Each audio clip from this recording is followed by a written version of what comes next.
روز بخیر مخلصان سرشماری باشگاه کاتالونی. موافق خبرها دسته قطری السد برای خوی رو به جبرانپولی رفتن با بارسلونا یک شرط گذاشته است. نیم موزدگر منچستر یونایتد دونی وان دی بک زمستان میتواند با بارسلونا گزارش نماید. حملهگر PSG و سابق لژند بارسلونا لیونل مسی در اینترویو خودش اشاره نموده است که از گزارشش با PSG پشیمون است و سخت بارسلونا رو یاد کرده است. همه این خبرها در برنامه امروزه. دوستان بسیاری از شما خبر ندارید که ما در تلگرام طولی چند ماه میشود که کانال شده ایم و در آنجا قریب هر روز از 30 خبر زیاد درباره بارسلونا پرتافته می شود و همچنین شما میتونید این خبرها رو با دیگر مخلصان دسته محاکمه نمایید. ссылкаи تلگرام کانال در اپیسن این ویدیو. اکنون در اونجا با حضور شنید ما باشد سر میکنیم.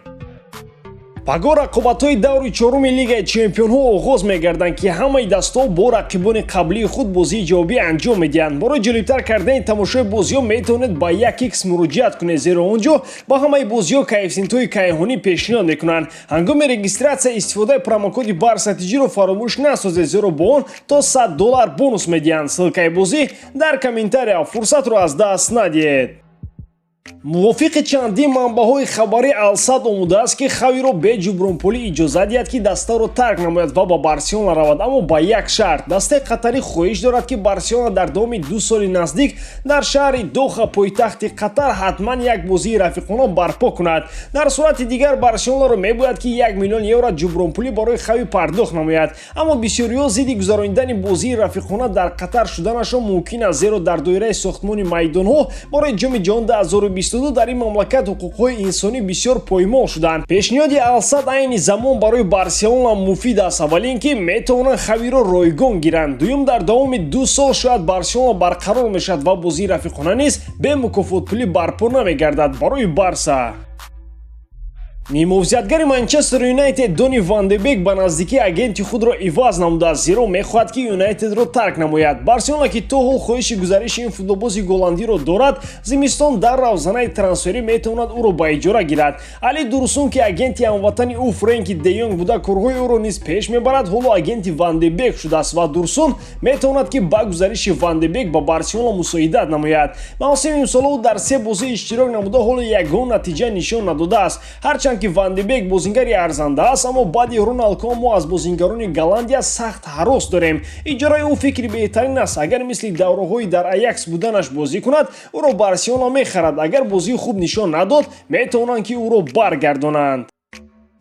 حملهگر PSG لیونل مسی در مصاحبه کلان خود چنین گفت: من بسیار میخواهم که بار دیگر در لیگ چمپیون‌ها قهرمان شوم و با این سبب به PSG آمدم. سخن‌های لاپورتا بعد از آمدن ما را غمگین نمودند، زیرا من 50% معاشم را برای موندن در بارسا کم کردم. هیچ کس از من خواهش نکرده بود که به پول در آنجا کاریرم را دوام دهم. بعد گزارشم با PSG دیگر با لاپورتا گپ نزدم، تنها با بوسکس، آلبا و آگیرو در تماسم و بازی بارسلونا را هر وقت که امکان یابم تماشا میکنم. حالا هم بارسلونا دسته بهترین است. بازیگران نو با مثل گاوی پیدا شدند. با برگشتن عثمان دمبله باوری دارم که بارسلونای بزرگ دوباره برمیگردد. در PSG مطابق شدن برایم خیلی دشوار بود و حالا هم دشوار است، هرچند که من اینجا خود را خوشبخت حس میکنم. فرزندانم الکی با مکتب میرم و میتونم گویم که ما در زندگی پاریژ مطابق شدیم. تا اون وقتی تماشای بازی بارسلونا خاطره‌های در این دسته بودنم رو یاد میکنم. چگونه غالب میشدیم، چگونه با مخلصان غالبیت رو جشن میگرفتیم.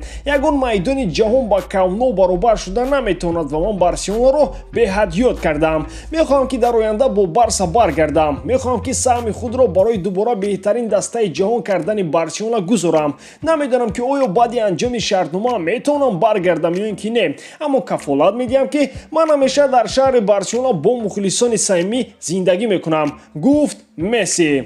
دوستان، اینترویو لیو خیلی کلان است. من همون قسمش رو گرفتم که با بارسا علاقه‌مندی دارد. شما در این باره چی فکر دارید؟ آیا میخواهید که مسی با بارسلونا برگشته کاریر خود را آنجا به انجام رساند؟ حتما فکرهای خود را در کامنتاریا نویسید. این برای ما خیلی مهم است. در حالت بارسلونا رو دوست دارید و کانال بارساتیجی رو دستگیری کنید. دستگیری شما پیشروی ما. با شما بود مثل هر وقت محمد گایروف. خیر در پناه الله.